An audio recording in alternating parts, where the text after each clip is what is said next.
ایک جگہ میدان میں یہ مجذوب بزرگ بیٹھے مل گئے، آیا اور کہا او دیوانے بتا اب کیا خریدوں، پیسہ بہت ہے ابھی میرے پاس، بتا۔ ہاں عزیزان گرام وقار، اپنی گفتگو، اپنے کلام، اپنی بات چیت سے آپ اپنے سلیقے بتاتے ہیں۔ گالی گلوچ کرتے ہوئے جن کی صبح شامیں ہوتی ہیں ان کو دیکھ کر کے ہی پہچان میں آ جاتا ہے کس گھر سے یہ تعلق رکھتا ہے، کہاں ان کی تربیت ہوئی ہے، کس طرح ان کے آداب سکھائے گئے۔ اسی لیے میرے عزیزوں، بچوں کو آوارہ بھی نہ چھوڑ دینا کہ وہ اپنی زبان گلی کوچوں سے سیکھ کر کے جائیں۔ کل کو ہوگا یہ کہ اس کی زبان کی وجہ سے لوگ تمہیں طعن و تشنیع کریں گے، اس کا باپ ایسا ہوگا اس لیے بچہ ایسا ہے، اس کی ماں اس طرح ہوگی اس لیے اس کی گفتگو ایسی ہے۔ کیونکہ موسٹلی زیادہ طور پر بچے اپنے ماں باپ کے اخلاق کو نقل کرتے ہیں، ٹرانسفر ہوتی چلی جاتی ہیں۔ ایک بار حضور اکرم صلی اللہ تعالی علیہ وسلم مسجد نبوی سے باہر نکل کر جا رہے ہیں۔ توجہ میرے عزیزو، اخلاق کہاں دکھانے چاہیے اور ہماری بات چیت کے انداز ہمیں کہاں ہونا چاہیے میں آپ کو بتاؤں۔ حضور تشریف لے کر جا رہے ہیں، صحابہ اکرام کھڑے تھے حضور کے اطراف۔ مدینہ طیبہ کی ایک بوڑھی خاتون جس کا ذہنی توازن کھویا ہوا ہے، یعنی وہ دماغی طور پر ڈسیبل ہے، اور وہ آئی جا رہی تھی۔ لوگ جب بھی اس کو دیکھتے راستہ کاٹ لیتے، وہ جس کو بھی پکڑتی تھی سنانا شروع کرتی تھی، جو منہ میں آئے بکنے لگ جائے، اور لوگوں کو تنگی محسوس ہونے لگتی۔ صحابہ نے دیکھا کہ یہ عورت آ رہی ہے، حضور کی طرف آ رہی ہے، سب نے حضور صلی اللہ علیہ وسلم کو گھیر لیا، اس کا راستہ روکنے کے لیے اب آئے گی۔ اور نبی کریم صلی اللہ علیہ وسلم کے پاس اگر زبان درازی کرنے لگ جائے، پاگل عورت ہے، اور بک بک کرنے لگ جائے، حضور پاک صلی اللہ علیہ وسلم کے ادب میں کہیں کمی نہ آ جائے۔ صحابہ کا یہ ہمیشہ اہتمام رہتا۔ حضور اکرم صلی اللہ علیہ وسلم نے دیکھا تو صحابہ سے کہا ہٹ جاؤ، اس کو آنے دو، ہٹ جاؤ، اس کا راستہ چھوڑ دو۔ صحابہ نے کہا یا رسول اللہ صلی اللہ علیہ وسلم، اس کا ذہنی توازن ٹھیک نہیں ہے، دماغی طور پر وہ عورت ٹھیک نہیں ہے، وہ آئے گی اور لمبی باتیں کرتی ہے، لا یعنی باتیں کرتی ہے، کہیں آپ کی شان پاک میں کوئی گستاخی نہ ہو جائے۔ صحابہ روک رہے تھے، حضور پاک صلی اللہ علیہ وسلم نے سختی سے فرمایا، ارشاد فرمایا ہٹ جاؤ، اس کا راستہ چھوڑ دو، مجھے پتا ہے پورے مدینے میں اس کی کوئی نہیں سنتا، میں بھی نہ سنوں تو کس کو سنائے گی، اگر میں بھی نہ سنوں تو وہ کس کو سنائے گی۔ یہ میرے مصطفیٰ کریم صلی اللہ تعالی علیہ وسلم کے دربار عالی جاہ کی وہ بلند اخلاق کریمانہ کی ایک مثال ہے، جس کو خود میرے آقا نے فرمایا بعثت لأتمم مکارم الاخلاق۔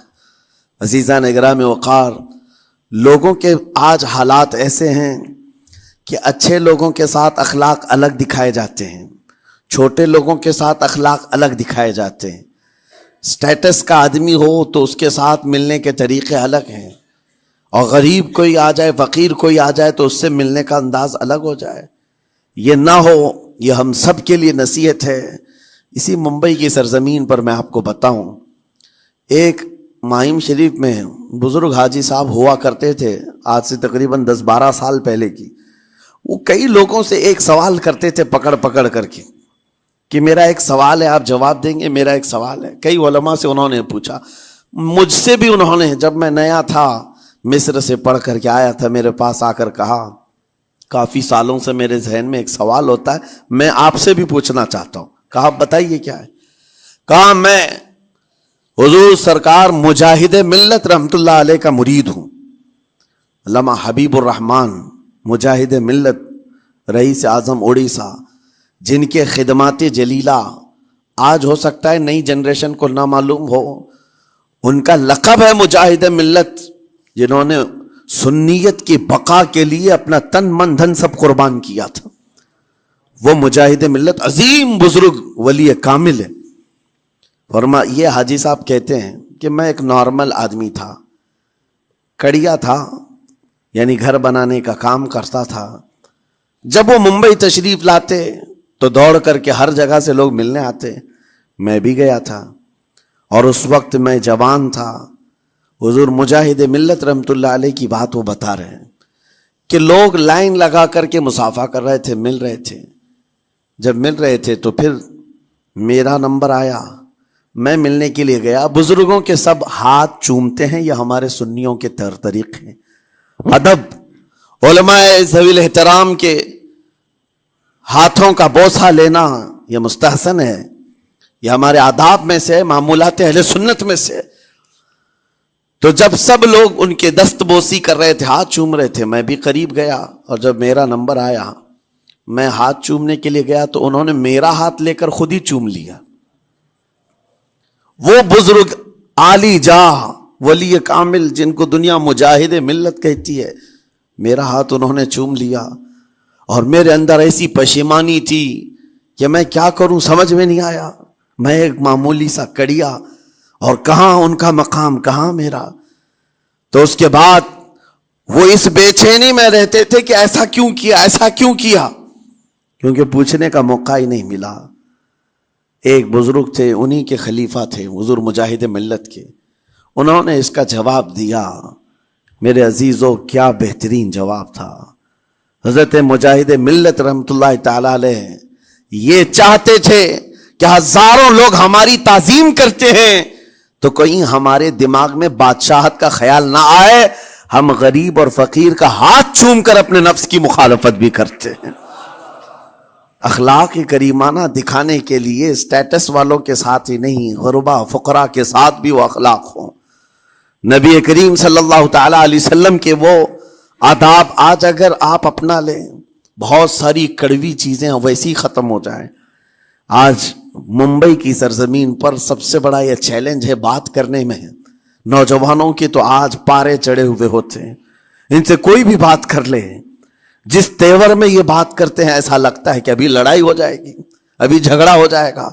اس کی عادت سی بن گئی ہے. آپ کو پتہ ہے فرمایا گیا, عربی کا قول ہے جراحت السنان لها التیام ولا یلتام ما جرح اللسان.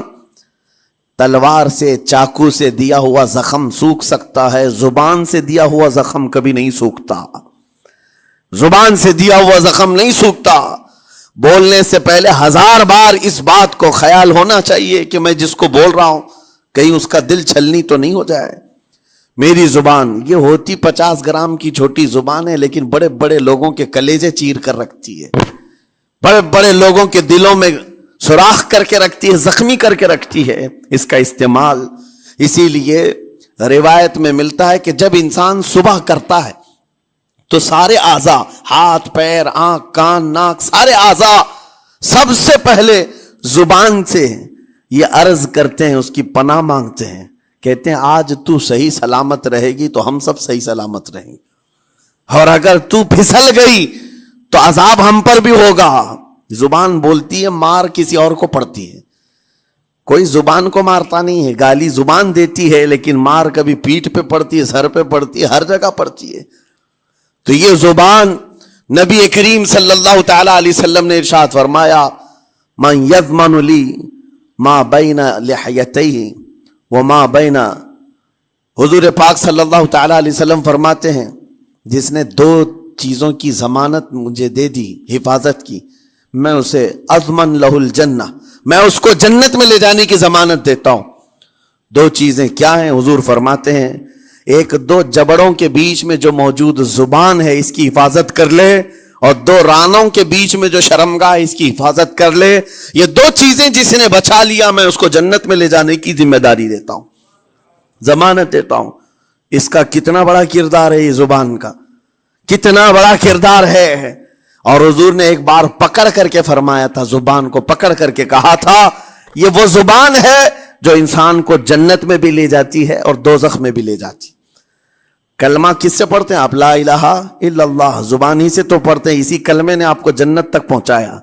اور کافر جو کفر کرتا ہے وہ بھی زبان سے ہی کرتا ہے, اور زبان اسے ہمیشہ کی دوزخ میں لے جاتی ہے.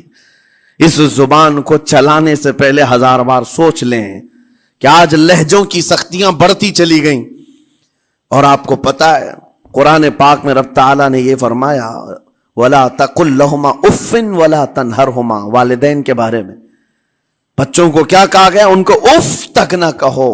لیکن زبان جب کھلتی ہے نا ماں باپ کے خلاف، نوجوانوں کو ہم نے دیکھا ہے گالی گلوچ کرتے ہوئے اور اتنی بری باتیں کہتے ہوئے، معاذ اللہ.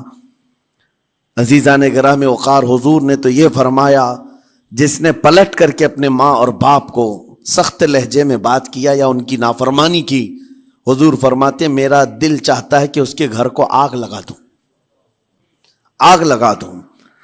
اس لیے اس بات کو ہمیشہ یاد رکھیں، تمہارے لہجے کی سختیاں کسی کو زخمی کر دیں تو آخرت خراب ہو جائے گی، آخرت خراب ہو جائے گی. حضرت علقمہ رضی اللہ تعالیٰ عنہ حضور کے صحابی ہیں، حضور صلی اللہ علیہ وسلم کے صحابی ہیں. آخری وقت آ گیا تھا لیکن زبان نہیں کھلتی تھی. ان حضور پاک صلی اللہ علیہ وسلم کے پاس سفارش لائی گئی کہ آپ کے وہ ساتھی ہیں انتقال کر رہے ہیں لیکن زبان پر کلمہ بھی نہیں آتا. حضور تشریف لائے، دیکھا، پوچھا گھر میں ان کے کون کون ہے؟ کہا بیوی ہے اور ماں ہے. ماں کو بلایا اور کہا علقمہ کے بارے میں کیا کہتی ہو، کیسا تھا؟ کہا بہت اچھا، پرہیزگار، عبادت گزار، سارے نیکوکاریاں اس کے اندر ہیں. تو پھر حضور نے پوچھا اچھا یہ بہت نیک تھا، تم بھی اس سے راضی ہو کہ نہیں ہو؟ ماں نے کہا میں نہیں راضی ہوں، میں راضی نہیں ہوں. کہا کیوں، وجہ کیا ہے؟ کہا یا رسول اللہ میرا اکلوتا بیٹا، میرا تنہا بیٹا تھا، بڑی محبتوں کے ساتھ اس کو پالا تھا، اور جب میں نے اس کی شادی کی اپنی بیوی کو لایا اور جب بیوی گھر پر آ گئی تو میری بات کو ہلکے میں لیتا، اپنی بیوی کی بات کو فوقیت دیتا، ترجیح دیتا. اور اس وقت غالباً یہ باتیں تھی کہ زبان سے کوئی کلمہ ان کے نکلا ہوگا جو بیوی کی حمایت میں تھی، ماں کو تکلیف پہنچ گئی. کہا میرا دل گوارا نہیں کرتا، میں اس سے راضی نہیں ہوں، باقی وہ بہت نیک بندہ ہے، بہت اچھا ہے. حضور نے فرمایا دیکھو زندگی کے آخری پڑاؤ پر آ چکا ہے، روح نکلنے کو ہے، معاف کر دو. وہ بھی صحابیہ تھی، انہوں نے کہا آقا آپ کا حکم ہے یا مشورہ ہے؟ اگر حکم ہے تو پھر ماننا ہے. حضور نے فرمایا نہیں، حکم نہیں، مشورہ ہے. کہا مشورہ ہے تو پھر دل نہیں چاہتا، دل نہیں چاہتا. حضور نے فرمایا صحابہ سے کہ لکڑیاں جمع کرو، آگ لگاؤ اور انہیں اٹھاؤ، آگ میں ڈال دو. آگ دہکائی گئی تو ماں کی ظاہر سی بات ہے ممتا بے چین ہو گئی. کہا ان کو میرے سامنے آگ میں ڈالیں گے؟ کہا ہاں، اس سے بہتر ہے کہ وہاں جلے گا، یہاں جلے. وہ ماں کہتی آقا آپ گواہ ہو جائیں میں اپنے بیٹے کو معاف کرتی ہوں. ادھر معاف کیا، ان کی زبان پر کلمہ طیبہ جاری ہوا. میرے عزیزو یہ بتانا مقصود اس لیے ہے کہ زبان سے دیے ہوئے زخم خواہ والدین کو ہو، یہ معمولی نہیں ہوتے. ہو سکتا ہے آخری وقت تمہاری زبان بند ہو جائے اور کلمہ طیبہ بھی نہ جاری ہو، زبان کھلنے بھی نہ لگے، یہ حالات آ جائیں گے. اس لیے اپنی زبان کا کنٹرول برقرار رکھو، کس سے کیا کہنا ہے. ابھی میں اس کا دوسرا پارٹ بھی بتاتا ہوں زبان کے استعمال کا. یہ نرمی لہجے کے اندر ہونا بہت ضروری ہے، لیکن کچھ جگہوں پر سختی کی اجازت ہے، لیکن وہ مقامات الگ ہیں. نرم لہجہ حضور پاک صلی اللہ تعالی علیہ وسلم کے فرامین میں سے ہے. ایک بات بڑی بغداد مقدسہ میں نے ایک ولی پاک کی زیارت کی، ان کے آستانے پر بھی میں نے ابھی بیان کیا تھا. حضرت بہلول دانا مجذوب بزرگ تھے اور بغداد کی گلیوں میں کہیں پر بھی بیٹھ جاتے تھے، اور جو جانکار تھے وہ سمجھتے تھے اللہ والا بندہ ہے. مجذوب کس کو کہتے ہیں؟ جس کی یاد الہی میں عقل فنا ہو گئی، ختم ہو گئی، اللہ کے ذکر میں اور اللہ کی یاد میں اپنے آپ کو فنا کر دیا ہے. اس کے اوپر شریعت کا قلم نہیں. ظاہر سی بات ہے شریعت کے سارے احکام اس پر ہیں جس کی عقل سلامت ہے. عاقل ہو، بالغ ہو تو نماز فرض ہے نا، عقل ہی نہیں ہے تو وہ مجذوب ان اولیاء کو کہتے ہیں. لیکن ان کے بارے میں حدیث میں ہے، اللہ کے نبی نے فرمایا وہ ایسے بندے ہیں کہ اگر اللہ کو قسم دے دیں کسی بات کی، اللہ ان کی قسم پوری کرتا ہے. وہ بہلول دانا بیٹھے ہوئے تھے. بغداد کا ایک مشہور تاجر تھا، لیکن خستہ حال تھا، بہت نقصان اٹھا چکا تھا، خسارے میں چل رہا تھا، بزنس پورا لاس میں، اور وہ پریشان حال بہلول دانا کے پاس آیا, گڑ گڑایا, کہا کہ حضور مجھے بچا لیں, رحم کر لیں, میں تاجر ہوں, لٹ گیا ہوں, لاس میں ہوں, کچھ آپ فرما دیں, میں کیسے اس بھنور سے نکلوں. بہلول دانا نے دیکھا, کہا ٹھیک ہے کچھ پیسے بچے ہیں؟ کہا ہاں ہے, وہ بس اتنا سرمایہ ہے کہ مال لیتا ہوں پھر بیچ دیتا ہوں, نفع نہیں ہوتا. بہلول دانا نے کہا ایک کام کر, کالا کپڑا جتنا ملتا ہے سب خرید لے, پورے شہر سے کالا کپڑا جہاں جہاں مل جائے سب لے کر اسٹاک کر لے. کہا جی حضور آپ نے جیسا فرمایا. گیا, جتنا سرمایہ تھا سب لگا دیا, کالا کپڑا خرید کر ایک جگہ اسٹاک کر دیا. اللہ والے کا حکم تھا.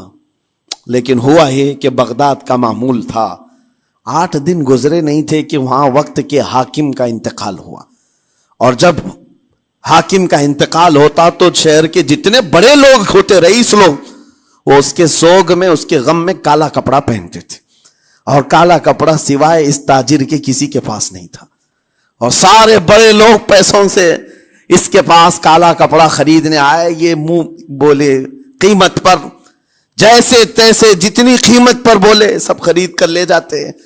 اور پل بھر میں, ایک دن کے اندر وہ بہت بڑا کروڑ پتی بن گئے, بہت مال آ گیا. یہ بات یاد رکھیں, اللہ مال دیتا ہے, اس کے بعد پھر آزمائش بھی ہوتی.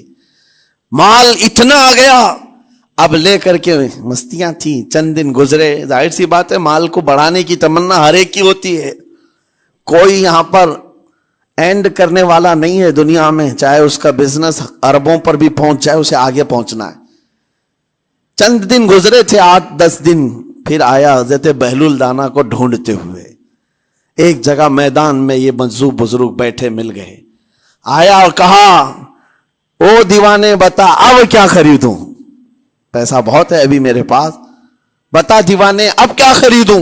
انہوں نے دیکھا, کہا کہ لہجہ تو بدلا ہوا ہے, پیسہ بہت زیادہ تھا. کہا کہ ٹھیک ہے کوئی بات نہیں, اللہ والوں کو ان سب چیزوں سے کوئی لینا دینا نہیں. آپ نے کہا مال جتنا ہے تیرے پاس سب لے کر کے خربوز خرید لے, تربوز خرید لے, جس کو کلنگڑ کہتے ہیں, تربوز پورے خرید لے. اس نے کروڑوں کی جائیداد پورے تربوزوں میں لگا تھی, سب تربوز خرید کر سٹاک کر دیا ایک جگہ. اور اس کے گمان میں یہی تھا کہ چند دن گزریں گے, کوئی ایسا ہی حادثہ ہوگا جب تربوز منہ مانگی قیمت پہ لوگ خریدیں گے اور میں بیچوں گا. پورا مال تربوز میں لگایا. 2 دن 4 دن 6 دن 8 دن گزرے, کوئی حادثہ نہیں. ادھر تو تربوز سڑنے لگ گئے, وہ تو زیادہ دن سٹاک نہیں کیے جا سکتے, سڑن شروع ہو گئی. پھر تھوڑے دنوں کے بعد پورے کے پورے سڑ گئے. کروڑوں کا مال تربوز میں سڑ کے چلا گیا. وہ کچھ بھی نہیں سکا, کچھ نہیں کر سکا.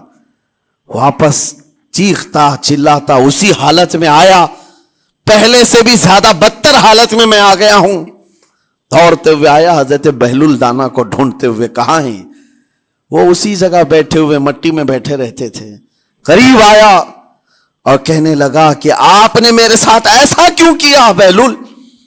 بہلول دانا نے کہا کیا ہوا؟ کہا میں تو لٹ گیا, تربوز میں پیسے لگائے آپ کی وجہ سے اور پورے سڑ گئے. بہلول دانا نے کہا میں نے تو کچھ نہیں کیا, پہلے تو تجھے نفع ملا تھا وہ تیرے لہجے کی وجہ سے, اب خسارہ ہوا ہے تیرے لہجے کی وجہ سے. پہلے جو آیا تھا بات کرنے کے لیے اس وقت تیری تمیز الگ تھی, تیری تہذیب الگ تھی, اخلاق الگ تھی. گڑ گڑا کر کہا تھا کہ میں لٹ گیا ہوں آپ رحم کر دیں. دوسری بار آ کر کے کیا کہا؟ وہ دیوانے بتا کیا خریدوں. لہجہ بدل گیا تو پوری حیثیت بدل گئی. زبان ہماری اونچائی پر بھی لے جاتی ہے اور نیچے بھی لے آتی. اس بات کو ہمیشہ ملحوظ رکھیں کہ اس زبان سے بہت سارے لوگ نفع بھی اٹھاتے ہیں, بہت سارے لوگوں کو نقصان بھی ہوتا ہے. لیکن ساتھ میں یہ بات بھی عرض کروں, نرم گفتگو کرنے کا عادی ہر ایک کو ہونا چاہیے. نرم گفتگو کرنے کا عادی ہر ایک کو ہونا چاہیے, اس کی نیکیوں کی علامت ہے, اس کے اخلاق کی علامت ہے. لیکن ساتھ میں امام شافعی رحمت اللہ تعالی علیہ نے یہ بھی فرمایا, چاہے جتنی بھی نرم طبیعت ہو انسان کی, اللہ اور اس کے رسول کے لیے غیرت ہونی چاہیے. اللہ اس کے رسول کے خلاف بات سنے تو پھر نرم لہجے کا استعمال نہ کرے، پھر وہ بزدلی کہلائے گی، وہ بزدلی کہلائے گی۔ آج میں ایک بات یہ بھی بتا دوں، بہت سارے لوگ یہ سمجھتے بھی ہیں۔ ابھی چند دن قبل میں ماررہ مطہرہ میں بیان کیا اخلاق کے، اولیاء اکرام کے مذہب و مسلک پر، اور پچھلے 15 سالوں سے میں نے بہت سارے خطابات کیے ہیں اخلاق پر، معاشرے کی برائیوں پر، لیکن ابھی چونکہ چند دنوں میں جلسے پروگرام بہت سارے ہو گئے اور عظمت ناموں سے رسالت پر زیادہ گفتگو ہونے لگی، تو لوگوں میں ایک امیج الگ بیٹھی ہوئی ہے۔ اور ابھی ہم نے اخلاق حسنہ پر گفتگو کیا کی 8 دن پہلے، ایک بزرگ نے مجھ سے پوچھا ایسی بھی تقریر کرتے ہیں آپ ایسی بھی تقریر کرتے ہیں، یعنی نرم گفتگو بھی کرتے ہیں؟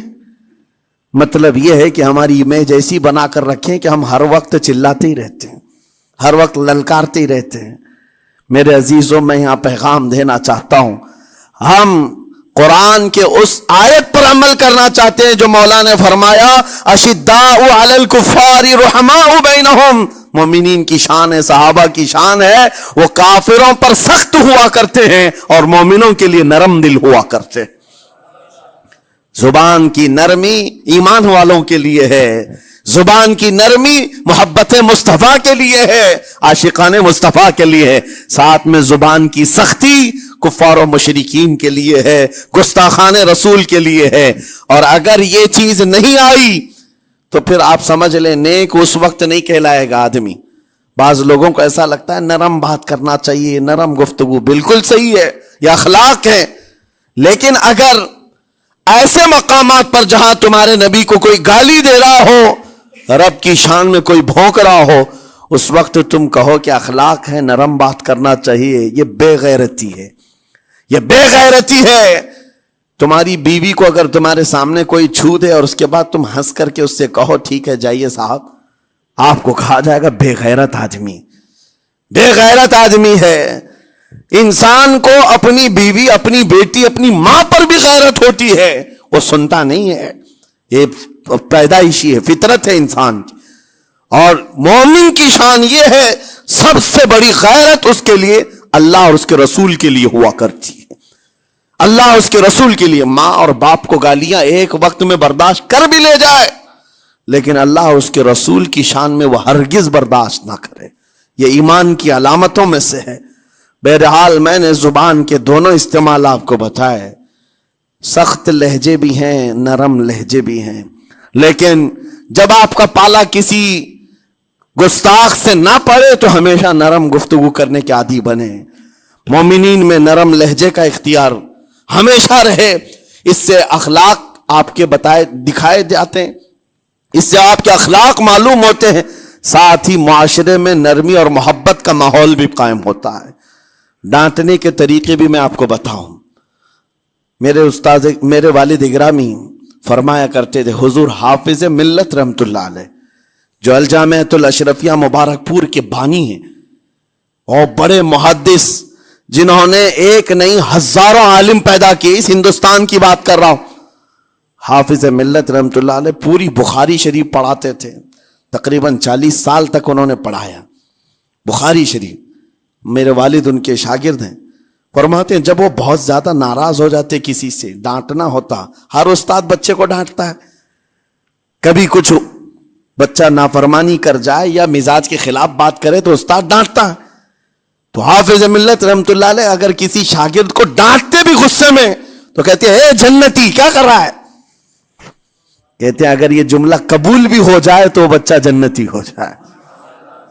لہجے کی یہ استعمالات اولیاء سے سیکھو میرے عزیزو، غصے پر کنٹرول اس وقت تمہارے اخلاق معلوم ہوتے ہیں جب تمہارا غصہ عروج پر ہوتا ہے، اس وقت تمہاری حقیقت لوگوں کے سامنے آتی ہے۔